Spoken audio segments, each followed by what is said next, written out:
And now, it's time for another Dice Tower review with Tom Vasel.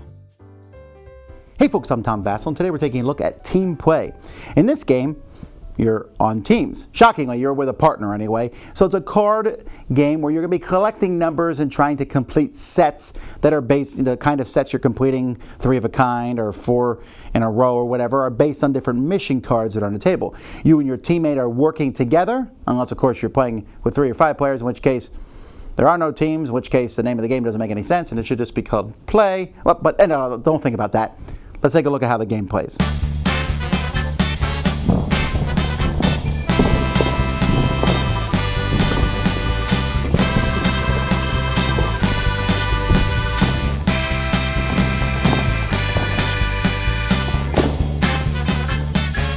There's a numbered deck in this game that is made up of cards from 1 to 8 in 2 different colors, red and blue.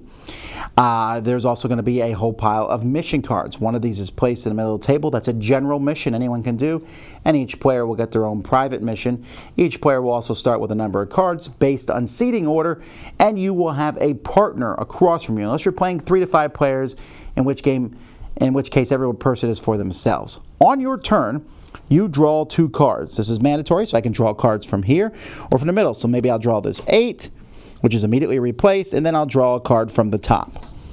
Now I'll look and say, can I complete any missions? Well, lo and behold, I can. This 1 plus 8 equals 9. Hooray! So I turn these cards in, take this mission, and put it in front of me or in front of my teammate, whoever is keeping the missions, and then a new mission. This mission requires you to have 3 of a kind that's red. That's worth 5 points. I have 3 of a kind that's blue, but I'm not doing so hot on that because I have a 2, 3, and a 5. Then at the end of your turn, and by the way, it's optional to do missions, but you must draw 2 cards. I can then give my partner 1 or 2 cards. Just pass them to him. No communication really allowed other than that, giving cards to your partner. At the beginning of your turn, you are required to discard down to 6 cards. And then it goes to the next person. So if it came around next turn, I would probably draw 2 from here because I'm still trying to get 3 of a kind of blue. Well, that's not looking too hot either. So maybe I'll pass these red cards to my partner, and maybe they'll pass me some blue cards. We'll have to find out and see. As soon as one of the teams finishes their 8th mission card, that triggers the end of the game, and then whoever has the most points on their mission cards wins. So there's different kinds of mission cards. For example, this one needs 6, 7s, or 8s in red. So I might have 2 6s, a 7, and an 8. 2 8s, 3 8s, and a 7.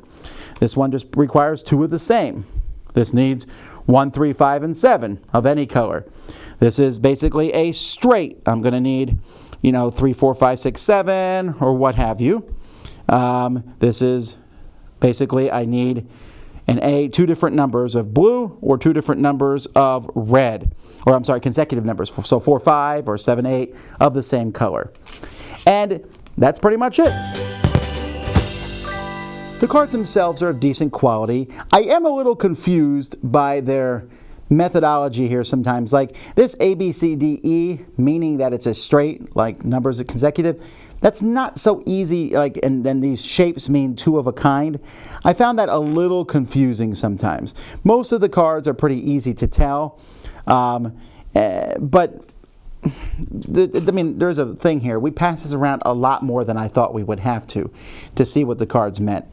I'm also kind of surprised that even though this game comes with blue and red cards, there's really no difference between them. Would it have been so hard to make the blue a little bit, have a different background or something? That seems like an odd choice to me. Other than that, the components are fine. I guess they put the rules in there for 3 to 5 players, but they're probably thinking, and you almost feel it from the rules, and I would say it too, don't play this with 3 to 5, just play it with teams. It's just fun to have someone across the table, and while there's not a whole lot of communication between you, the communication only really allowed is the passing of cards, and if I pass you a blue 8, then you're saying, okay, he does not need a blue 8 for whatever reason. And so sometimes I pass my partner cards based on the general mission out there, but sometimes I pass them cards based on seeing what they have taken. Now, this is not some bridge level of communication or some deductive thing going on. It's very, very low level, and that's kind of where this game lives at. It's at a low-level style game. It's for people, do you like Uno? Do you like games like that? Then team play is going to work for you. I found it pleasant. I found it a game I get to sit around and talk and have a big conversation and not really pay attention to what's going on at any given point unless it's my turn or my partner's turn. I don't care what the other players are doing. You draw some cards, do this. And it's that kind of game. Like, hey, we're all leaning back, we're playing. There's no real stress, no real tension. I mean, I might sit there and go, oh man, I hope no one takes that 5. But if you're playing with 6 players, someone's probably going to take the 5. So there's no point sitting there going, I hope that number's still there. It's easy going. The winner got luckiest sometimes. I mean, it's not like, oh man, I am good at team play. Come on, baby. Team play, I'm the team champion. No, there's really none of that going on. But that doesn't make it a bad game, right? Sometimes I want to play a game with Grandma and Grandpa, and team play seems like that would fit that bill pretty well. So that's pretty much all I have to say about that. Dice Tower Judgment, pleasant.